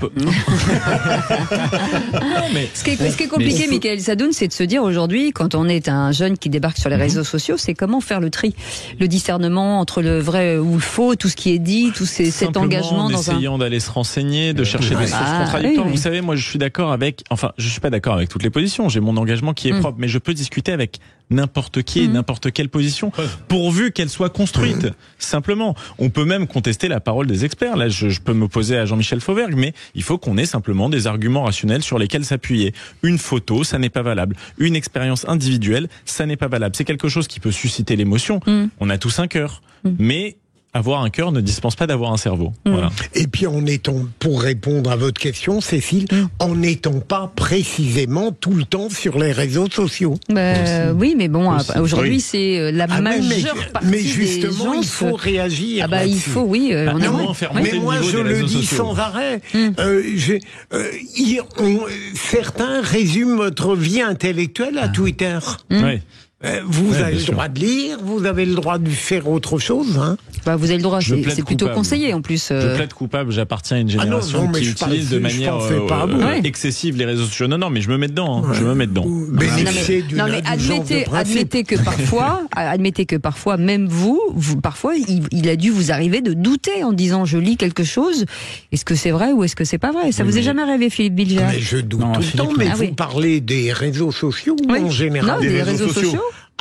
Mais les réseaux sociaux ne sont pas un réceptacle de vérité. Non, mais est-ce qu'à un moment donné, vous avez été pris la main dans le pot de confiture à croire quelque chose qui n'était pas? Oui, moi ça vous est jamais arrivé? Oui, ça m'est arrivé. Bien sûr que ça vous est arrivé. Parce que lorsque je ne suis pas sûr, j'ai une formulation qui me laisse de l'avenir, vous voyez, qui ne m'oblige pas. Je n'ai jamais de ma vie rétracté un tweet. Donc ça veut dire... Bravo. L'intérêt des réseaux sociaux, c'est de vous mettre en éveil, c'est de capter votre attention. Après, il faut aller croiser l'information si elle vous intéresse, comme font les services de renseignement. Je veux dire, à un certain moment, il faut quand même avoir un croisement de l'info qui vous permettra de... Tout ça a commencé il n'y a pas longtemps, vous savez, ça a commencé cette forme d'engagement. Alors je trouve que ça a beaucoup commencé au moment de Charlie, etc., où les gens se sont contentés de pures manifestations de sentiments populaires et n'ont pas fait suivre un discours rationnel et des actions politiques. Et puis ça s'est déployé avec George Floyd, etc. Il y a eu une facilité. D'un coup, les jeunes se sont dit en fait, on peut s'engager en postant une photo. La problématique, c'est aussi quand vous avez un discours raisonné, vous intéressez personne. Pardon de vous dire que moi j'ai un discours raisonné et je vais intéresser tout le monde puisque c'est un jeu. Voilà. Et c'est un jeu qui dit joue, dit gagnant. Et nous sommes avec Ahmed qui nous appelle de Cahors. Bonjour Ahmed. Bonsoir Ahmed. Bonjour à toute l'équipe. Bonjour Cécile. Bonjour Philippe. Oh, ça fait du bien. On entend la joie dans la voix d'Ahmed, on est ravis. Mon cher Ahmed, écoutez bien. Grâce à Sud Radio et le collectif Handicap Visuel, voilà ce que vous avez remporté. Vous avez remporté 5 places pour le 30 août à 10h au Stade de France avec 5 personnes de votre choix. Et ça, c'est juste énorme parce que généralement, on offre une place ou 2 places, 5 places pour aller voir le para-athlétisme. Et Philippe a raison, c'est extraordinaire. Vous allez voir des athlètes de haut niveau incroyables. Et vous allez pouvoir surtout, et ça c'est le côté solidaire de ces places, partir et y aller avec quelqu'un en une situation de handicap visuel. Et vous serez 6, donc ce sera un moment inoubliable. Hein, Philippe? En tout cas, merci, vraiment merci beaucoup. Et je vais effectivement trouver quelqu'un pour nous accompagner, mais alors vraiment, je suis ravi. Ah non, c'est pas vous, c'est pas vous qui trouvez. C'est 4 personnes pour vous accompagner. C'est 4 personnes pour vous accompagner. Oh, mais je vais trouver toutes les personnes. Voilà, c'est ça, c'est ça. Et quand vous arriverez sur place, quelqu'un viendra vous mettre avec vous, Génial. une personne en situation de handicap pour vivre ce moment tous ensemble. Et j'ai dit une bêtise, c'est Eh ben, c'est 21 super. secondes et quelques le record du monde du 200 mètres paralympique contre 19,19 pour Usain Bolt. C'est fabuleux comme temps, quoi. En tout cas, on vous embrasse, Ahmed. Faites-nous des photos, ce qu'on Merci, disait tout à l'heure. Avec plaisir. Et puis, on est Avec très plaisir. heureux de vous faire plaisir. On vous embrasse. Passez un bon moment. À très bientôt. À bientôt, bonne soirée, merci à Sud Radio. Allez, vous restez avec nous dans un instant. Le tour de table de l'actu, les élections européennes, le moment fatidique approche. Donc à 3 jours du scrutin, les listes se multiplient et les coups de com' aussi pour attirer les électeurs. Mais certains semblent dépasser certaines limites, Philippe. Alors parlons vrai. Est-ce que dans cette campagne, le déconomètre fonctionne à plein tube, pour citer un certain François Bayrou dans d'autres circonstances? Faudrait-il radier les listes candidates, les listes qui enfreignent la loi dans leurs propos ou leurs programmes? Est-ce que ces outrances vont attirer les électeurs vers les isoloirs ou les faire fuir? Et à cette question, légitimation du terrorisme, antisémitisme assumé, cette campagne européenne dépasse-t-elle les limites? Vous dites oui à 88%. Vous voulez réagir? Aude attend vos appels au 0826 300 300. Et pour en parler, Luc Rouban est avec nous, directeur de recherche CNRS au Centre de recherche politique de Sciences Po. Bonsoir, merci beaucoup d'avoir accepté notre invitation. Petite question courte, est-ce que pour exister parmi les 38 candidats, il faut forcément passer par l'outrance? Oui. Ben, voilà, voilà, c'est bien, c'est cash. Réponse Allez, à tout de cash et suite. courte. Les vraies voix jusqu'à 19h. On fait une petite pause, on revient dans un instant. Merci de votre fidélité. Les vraies voix Sud Radio, 17h-20h, Philippe David, Cécile de Ménibus. Bienvenue dans les vraies voix jusqu'à 19h, 0826 300 300, ce numéro de téléphone que vous connaissez bien. Philippe Bilger est avec nous, Jean-Michel Fauvergue et Michael Sadoun avec 38 listes pour ces européennes. Sommes-nous condamnés au n'importe quoi? Les vraies voix Sud Radio, le coup de projecteur des vraies voix. C'est à l'Elysée qu'on va venir si vous ne faites pas stopper ce massacre.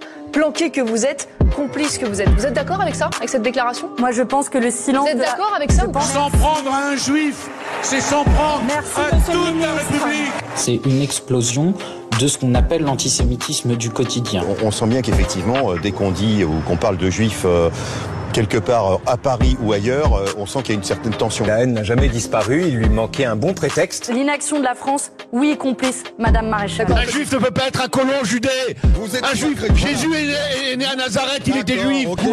Ce monsieur est un porc. Et parce que la résistance est un droit. Il faut retirer le Hamas et les mouvements palestiniens de la liste des organisations terroristes de l'Union européenne. 38 listes aux élections européennes et autant d'outrances, voire de dérapages. Je rappelle une liste Free Palestine qui réclame le Hamas qu'il ne soit pas considéré comme un terroriste. Un autre baptisé Forteresse Europe qui parle du sionisme comme, je le cite, une influence étrangère à combattre sur le sol français. Et puis les grosses listes qui ne sont pas en reste. Le Rassemblement National qui fait poser un gendarme de dos. Et puis Jean-Luc Mélenchon qui écrit que l'antisémitisme serait résiduel en France, Philippe. Alors parlons vrai. Est-ce que dans cette campagne, le déconomètre ne fonctionne pas à plein tube pour faire du Bayrou dans d'autres circonstances? Est-ce qu'il faudrait radier les listes qui tiennent des propos hors la loi? Est-ce que ces outrances vont attirer les électeurs ou les faire fuir? Et à cette question, légitimation du terrorisme, antisémitisme assumé, cette campagne européenne dépasse-t-elle les limites? Vous dites oui à 88%. Vous voulez réagir? Aude attend vos appels au 0826 300 300. Et pour en parler, Luc Rouban a accepté notre invitation. Merci d'être avec nous. Bonjour. Vous êtes directeur de recherche CNRS au Centre de recherche politique de Sciences Po et auteur du livre Les racines sociales de la violence politique aux éditions de l'Aube. On vous remercie d'avoir accepté cette invitation. Philippe Bilger, avant tout. D'abord, puis-je rendre hommage à la patience de Luc Rouban, oui. qui est parfait depuis un quart d'heure.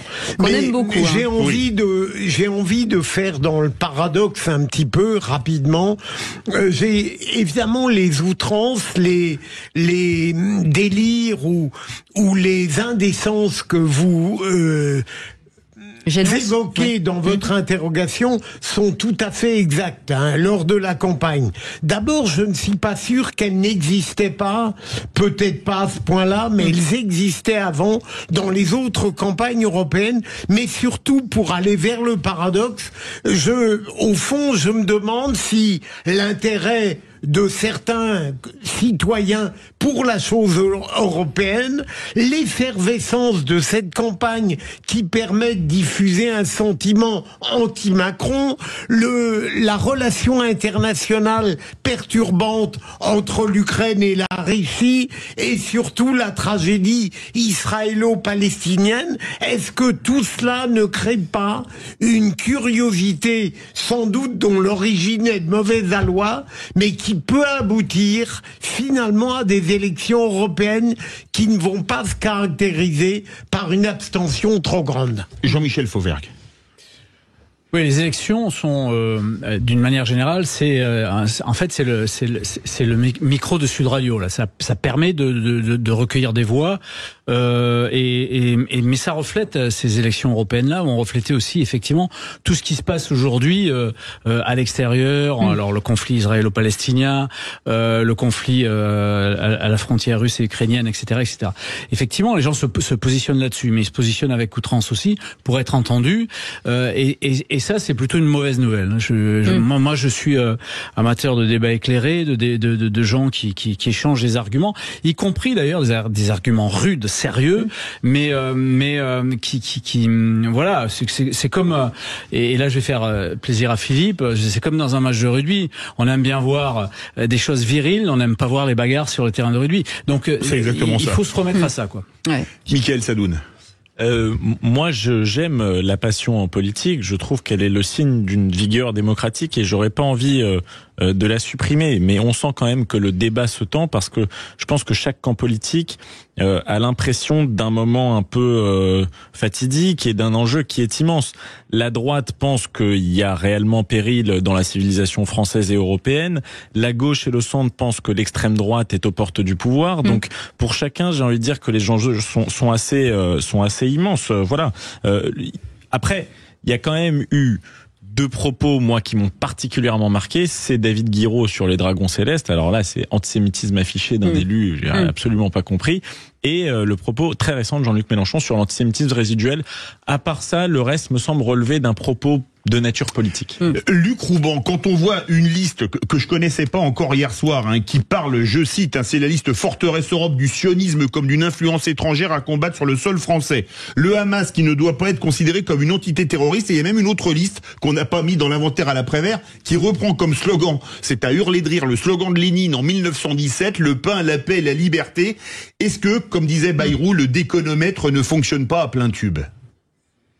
Moi je dirais qu'il fonctionne à plein tube, mais depuis longtemps. Dans le fond, on observe avec les élections européennes, c'est le prolongement de ce qu'on observe depuis pratiquement, je dirais, la crise des Gilets jaunes en 2018. C'est-à-dire que les outrances, la violence verbale, voire physique, sont là depuis longtemps. En fait, ce qu'on observe aujourd'hui avec la campagne des européennes, c'est le fait que la démocratie en France, elle est malade et que beaucoup d'acteurs de la vie politique sont déjà dans l'outrance. On l'a vu à l'Assemblée nationale, alors du côté de LFI, on l'a vu aussi, bien sûr, lors des manifestations qui dégénèrent d'une manière générale en pugilat, en violence organisée, de nature insurrectionnelle, plus ou moins avec les Black Blocs, etc., plus divers pillages et agressions.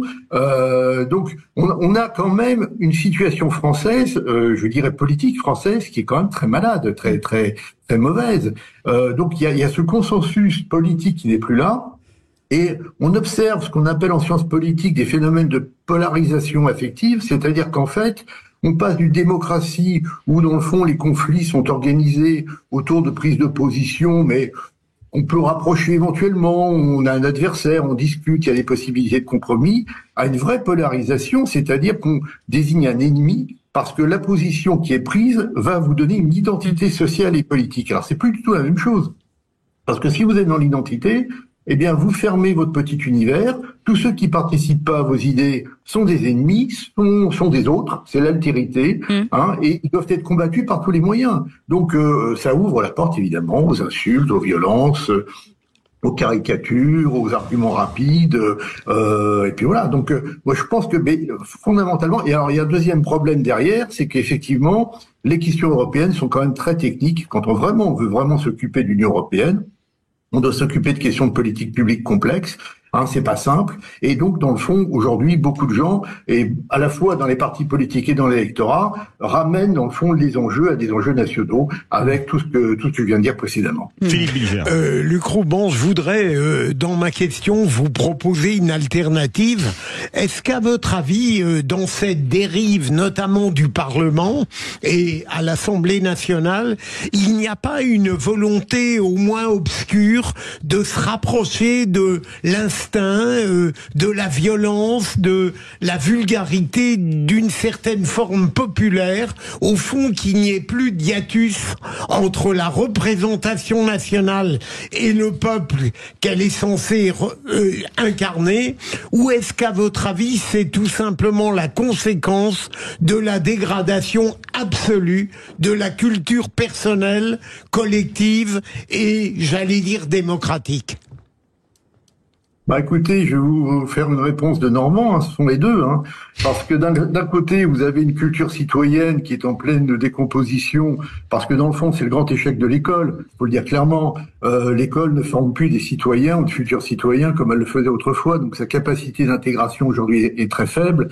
Et alors après, évidemment, ça joue énormément sur les nouvelles générations, qui d'ailleurs sont très intéressées par tout ce qui est violent. Je veux dire, quand on fait des enquêtes, on voit bien que les générations les plus jeunes sont quand même justifient assez facilement la violence de type politique, pour contester une réforme, etc. Beaucoup plus que les autres générations. Donc vous avez ce premier problème. Et puis deuxièmement, effectivement, vous avez alors ce qu'on appelle plus ou moins le populisme, mais c'est plus compliqué que ça. Enfin, je rentre pas dans tous ces problèmes parce qu'ils sont un petit peu, ça serait très long à expliquer, mais je pense qu'il y a effectivement l'idée d'une remise en cause, tout simplement, de la démocratie représentative, qui implique une forme d'élitisme, qui implique une forme de distance avec, je dirais, les préoccupations quotidiennes pour essayer d'isoler un certain nombre de grands sujets nationaux ou internationaux. Et là, effectivement, vous avez cette volonté de démocratie directe, d'emprise directe sur l'action politique, même si c'est complètement illusoire, avec des demandes récurrentes de référendums et d'actions directes, en fait. Voilà. Jean-Michel Fauvergue et Mickaël Sadoun. Oui, merci de cette présentation. Moi, je voulais d'abord, j'ai bien aimé le terme de polarisation affective, mais je voulais vous demander.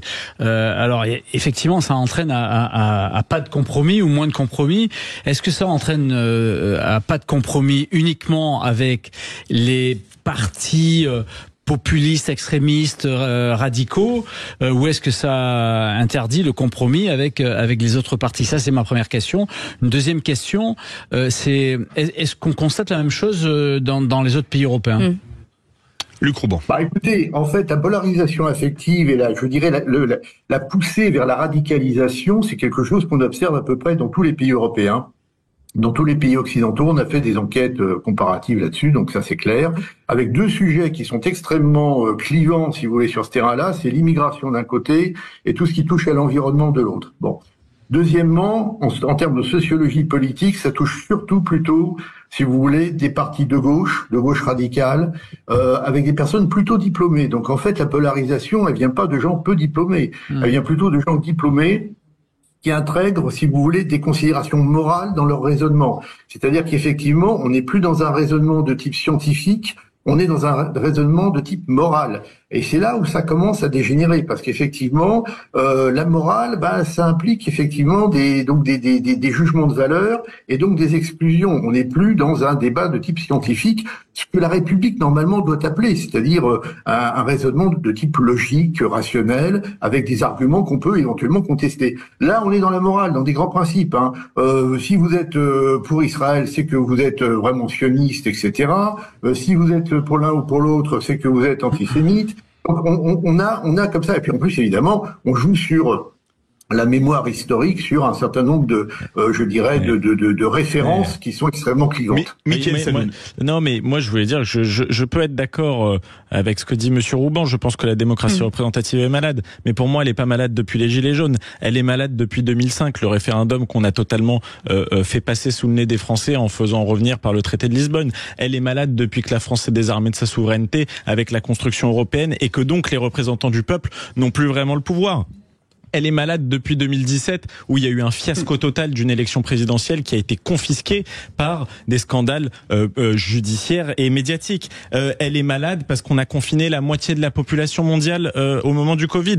Mais si vous voulez, cette colère-là, elle ne me semble pas être simplement imputable au déchaînement des passions populistes de gens qui seraient sous-éduqués. Au contraire, je la trouve extrêmement rationnelle et je pense que le peuple est comme une cocotte minute et que plus on maintient longtemps le couvercle sur ça, et plus ça explose de manière violente au moment où ça sort. Une petite minute, Monsieur Rouban.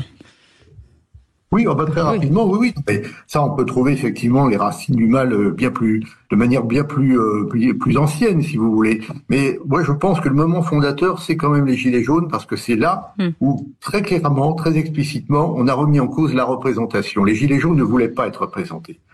En aucune façon. Parce qu'ils se sentaient mal représentés. Et ça a été vraiment, et d'ailleurs, ça a été vraiment l'un des grands problèmes pour eux, puisqu'ils n'ont pas pu présenter de candidat aux européennes de 2019, précisément. Merci. Donc, si vous voulez, c'est là où, en théorie politique, on voit un basculement. C'est-à-dire, on commence à dire, finalement, le système ne fonctionne plus.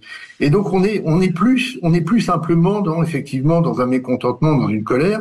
On commence à rentrer dans la théorisation de la vie politique contre la démocratie représentative. Et après, si vous voulez, on n'a pas eu de réponse politique à ce problème. Donc, en fait, aujourd'hui, vous avez les résultats de ce qu'on a, nourri pendant, voilà. Merci beaucoup pour cet éclairage. Luc Rouban, directeur de recherche CNRS au Centre de recherche politique de Sciences Po et puis auteur de ce livre que je vous incite à lire, Les racines sociales de la violence politique aux éditions de l'Aube. Merci beaucoup Philippe Bilger d'avoir été avec nous. Merci beaucoup Mickaël Sadoun. Merci beaucoup Jean-Michel Fauvergue. N'oubliez pas, si vous voulez revenir, de nous faire des cadeaux. Merci beaucoup. Non, on plaisante. Et vous restez avec nous dans un instant, les vraies voix citoyennes avec Philippe David. On traitera justement de ce sujet. 55% des Français ne souhaitent pas se rendre au vote aux élections européennes le 9 juin. On en parle dans un instant jusqu'à 20h. Allez, à tout de suite.